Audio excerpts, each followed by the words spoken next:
कल्पना करके देखिए, एक छोटी सी नदी पहाड़ों की गोद में जन्म लेती हो। धीरे धीरे वह आगे बढ़ती है, पत्थरों से टकराती हुई, घाटियों से गुजरती हुई, रेतों को सींचती हुई, गांवों को नया जन्म देती हुई, शहरों को जोड़ती हुई, हजारों किलोमीटर चलते चलते एक दिन वही नदी समुद्र के सामने पहुंच जाती है। अब एक प्रश्न करके देखिए, क्या नदी समुद्र तक पहुंचने के बाद हार जाती है? क्या उसकी पहचान समाप्त हो जाती है? या इसी क्षण वह अपने सबसे बड़े रूप में प्रवेश करती है? यहीं पर पूरी बात बदलने लगती है। जब तक वह नदी स्वयं को अलग मानती थी, वह नदी थी। जिस क्षण वह समुद्र में समा जाती है, वह समुद्र से अलग कुछ नहीं रहती। क्या उसने स्वयं को खो दिया, या पहली बार स्वयं का पूर्ण रूप स्वीकार किया? और यहीं पर प्रकृति का 12वां नियम उजागर होता है, यानी कि राशि चक्र की 12वीं राशि, जिसको हम मीन राशि कहते हैं, वो जन्म लेती है। नमस्कार, ड्रीम कॉस्मो में आपका स्वागत। जब मैं की सीमाएं समाप्त होने लगती हैं और जीवन किसी बहुत बड़े सत्य में विलीन होने लगता है, वही मीन राशि आरंभ होती है। चलिए, अब तक की जो हमने यात्रा करी है, एक बार उसे पुनः दोहरा लेते हैं। मेष ने जीवन को जन्म दिया, वृषभ ने आधार दिया, मिथुन ने संवाद सिखाया, वही कर्क ने आश्रय दिया, सिंह ने पहचानना सिखाया, कन्या ने निखार किया, तुला ने सामंजस्य सिखाया, वृश्चिक ने भीतर बदलना सिखाया, धनु ने दिशा दी, मकर ने संरचना बनाई, कुंभ ने सामूहिक चेतना जताई। लेकिन अब इसके उपरांत एक अंतिम प्रश्न बाकी रह गया। क्या जीवन की यात्रा केवल व्यक्ति और समाज तक सीमित है, या उससे आगे और भी कुछ बड़ा है? यही मीन राशि आरंभ होती है। ध्यान दीजिएगा, बीज वृक्ष बनता है, वृक्ष फल देता है, फल फिर बीज बनता है। प्रकृति कभी सीधी रेखा में नहीं चलती, स्ट्रेट लाइन में नहीं चलती। प्रकृति एक चक्र में चलती है, यानी कि एक सर्कल के रूप में चलती है। और मीन उस चक्र का अंत भी है और नई शुरुआत भी है।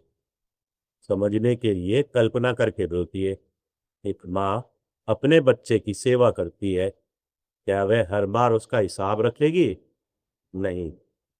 वैसे ही एक सच्चा गुरु ज्ञान देता है, क्या हर शिष्य से कुछ पाने की अपेक्षा करता है? नहीं। ऐसे ही एक वृक्ष छाया देता है, क्या वह किसी से पूछता है कि उसकी छाया में कौन बैठा है? नहीं। ध्यान दीजिएगा, जीवन का सबसे ऊंचा स्तर वह है जहां देना स्वभाव बन जाता है। अब यहाँ पर एक प्रश्न बनता है, समुद्र सबसे नीचे क्यों होता है?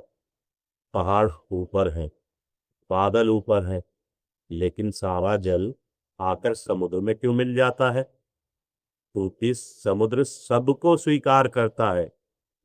नदी किसी भी दिशा से आए, समुद्र उसे ठुकराता नहीं है। यही समझने वाली बहुत बड़ी बात है।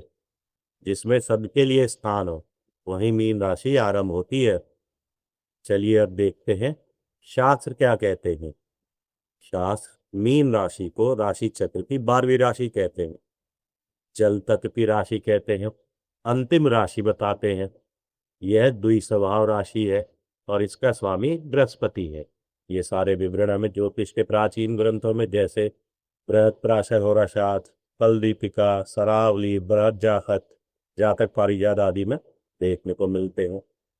लेकिन हमारे अनुसार हम मीन राशि को कहते हैं पहला विलय। क्यों? क्योंकि यही मनुष्य अपने अहंकार को, अपनी सीमाओं को और अपने अलग होने की भावना से धीरे धीरे आगे बढ़ना शुरू हो जाता है। उसे पहली बार अनुभव होने लगता है कि वह अलग नहीं है, बल्कि एक बहुत बड़े अस्तित्व का एक छोटा सा भाग। मीन का अर्थ भाग जाना या छोड़ के चले जाना नहीं है। मीन का अर्थ है अपने छोटे से मैं को छोड़कर आगे बढ़कर बड़े अस्तित्व को स्वीकार और अनुभव करना। कल्पना कीजिए, एक बूंद समुद्र में गिरती है, तो क्या अब वह बूंद हो गई या उसे पूरा समुद्र मिल गया? यहीं से पूरी बात बदलती है। कई बार जिसे हम खो देना समझते हैं, वह दरअसल और बड़ा हो जाना होता है। यही मीन राशि अपना दूसरा रहस्य खोलती है। चलो इसको समझने के लिए जीवन के कुछ उदाहरणों से समझते हैं। एक संगीत मंडली मंच पर बैठी है, उसमें कई कलाकार हैं, मान लीजिए 10 कलाकार। हर एक कलाकार अपना अलग इंस्ट्रूमेंट बजा रहा है। यदि हर कोई केवल अपनी आवाज को ऊंची करना चाहे, तो क्या वह संगीत बना पाएंगे? नहीं।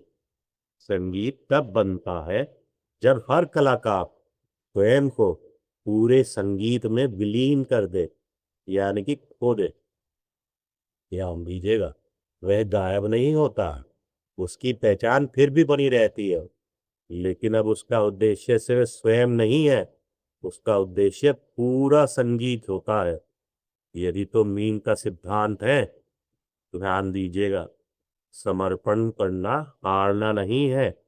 समर्पण अपने छोटे उद्देश्य को एक बड़े और ऊंचे उद्देश्य से जोड़ना होता है। चलिए एक प्रश्न सोच कर देखिए, मीन राशि को दो मछलियों से क्यों दिखाया जाता है?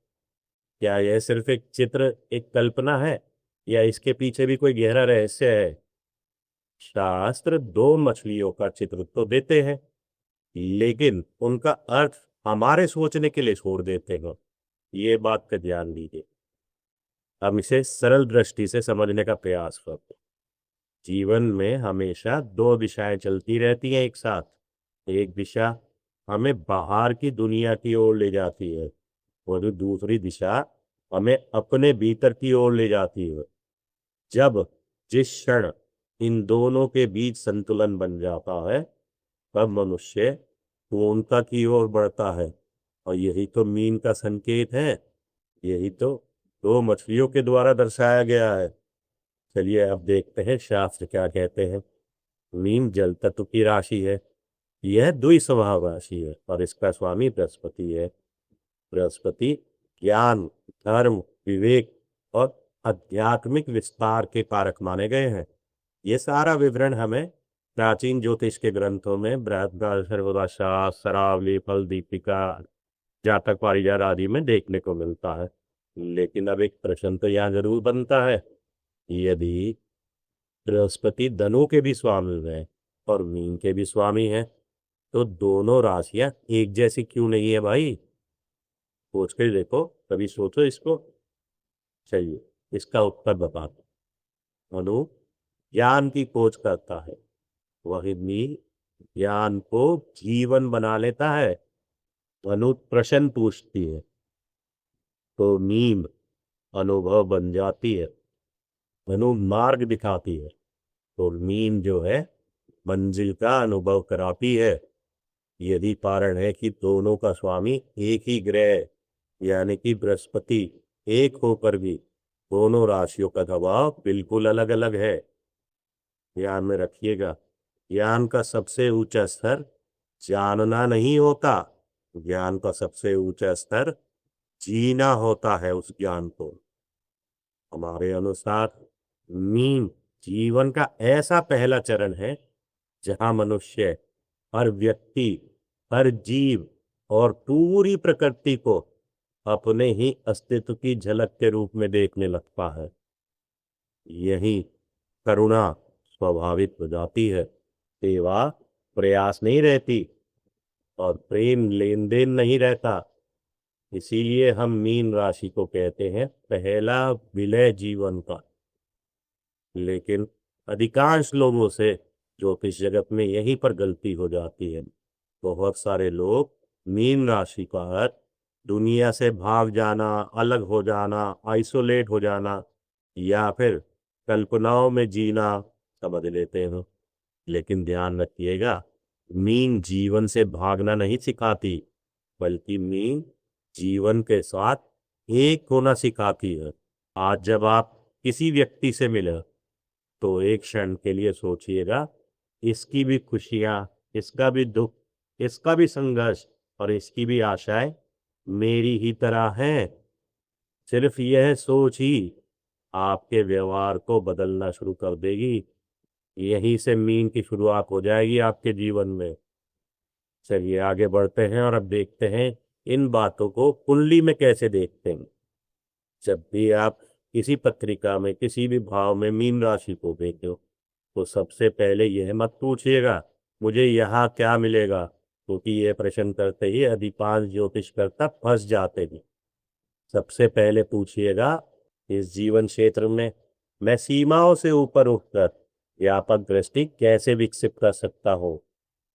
यही प्रश्न तो मीन राशि की सबसे गहरी परत और रहस्य को खोलता है। मीन हमें स्वयं को मिटाना नहीं सिखाती, मीन हमें अपने छोटे अस्तित्व को एक बड़े सत्य से जोड़ना सिखाती है जीवन में। आज के लिए 5 मिनट पूर्ण रूप से मौन बैठिएगा। कोई मंत्र नहीं, कोई कल्पना नहीं, सिर्फ अपने श्वास पे ध्यान दीजिएगा और अनुभव कीजिएगा कि जीवन बिना किसी प्रयास के आपके भीतर स्वतः चल रहा हो। यहीं पर आपको मीन की पहली झलक दिखेगी। चलिए अब सोचिए कि यदि मीन अंतिम राशि है तो क्या यात्रा यहाँ समाप्त हो जाती है, अंत हो जाता है, या यहीं से एक नई शुरुआत होती है। इन प्रश्नों से ही पूरी बात बदल जाती। प्रकृति में कुछ भी वास्तव में समाप्त नहीं होता। बीज वृक्ष बनता है, वृक्ष फल देता है, फल फिर बीज बनता है, दिन रात बनती है, रात फिर दिन बन जाता है, श्वास अंदर जाती है तो श्वास फिर बाहर भी तो आती है। ध्यान रखिएगा, प्रकृति रेखा में नहीं चक्र में चलती है, यानी कि सर्कल में चलती है। और यही तो राशि चक्र का सबसे बड़ा रहस्य है। कल्पना करके देखिए, एक विद्यार्थी गुरुकुल में जाता है, वह सीखता है, समझता है, अनुभव करता है। फिर एक दिन वह स्वयं शिक्षक बन जाता है। क्या उसकी यात्रा समाप्त हो गई? नहीं, अब एक नया चक्र शुरू हुआ है। अब वह दूसरों के भीतर नई शुरुआत जगाता है। यही तो जीवन का नियम है। याद रखिएगा, जहां आपको अंत दिखाई देता हो वही प्रकृति नई शुरुआत देख रही होती है।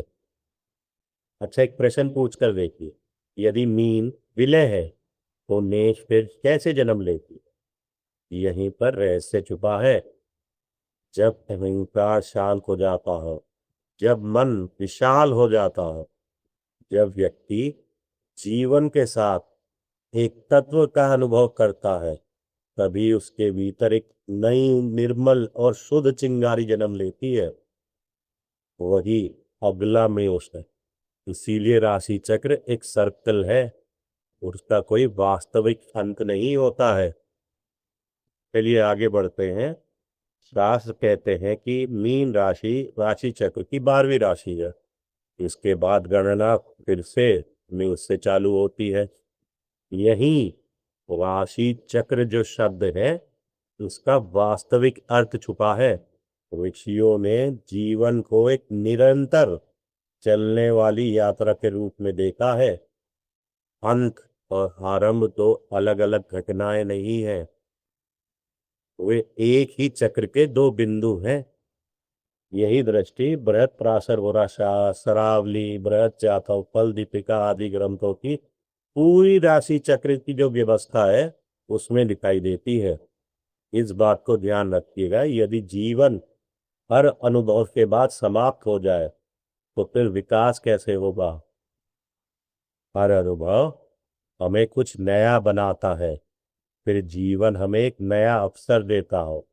इसीलिए राशि चक्र घड़ी के रूप में चलता हुआ रहता है और चक्र पहले से अधिक गहरा, अधिक मैच्योर्ड और अधिक जागरूक बनाता है व्यक्ति को।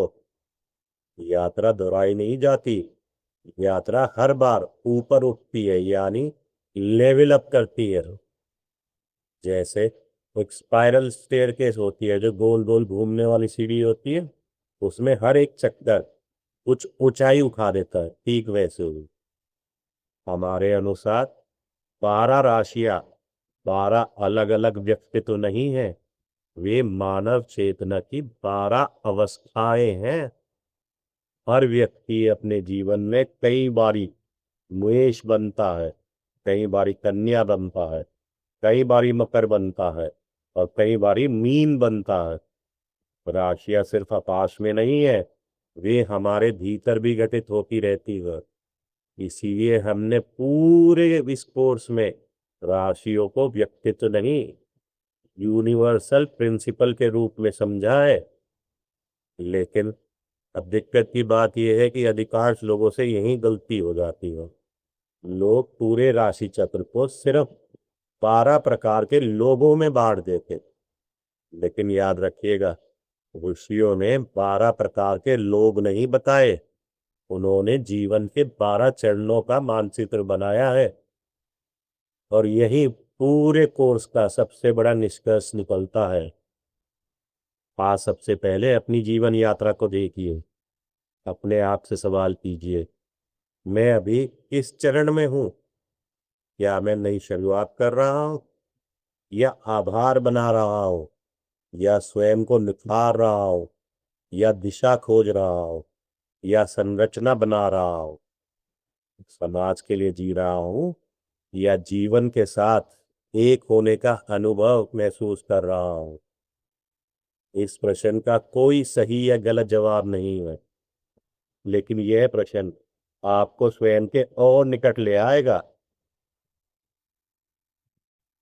अब आज की सबसे बड़ी सीख की बात करें तो राशियां लोगों का लेबल नहीं है, राशियां जीवन की यात्रा का मानचित्र है।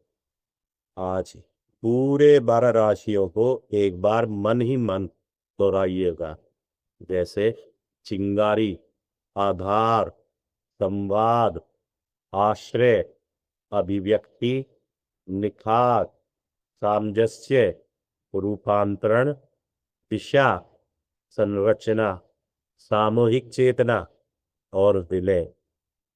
फिर शांत होकर अपने आप से कहिएगा, यह यात्रा बाहर नहीं, मेरे भीतर चल रही है। आज हमने 12 राशियां नहीं पूरी करी हैं, हमने उन्हें जीवन में देखना शुरू किया है।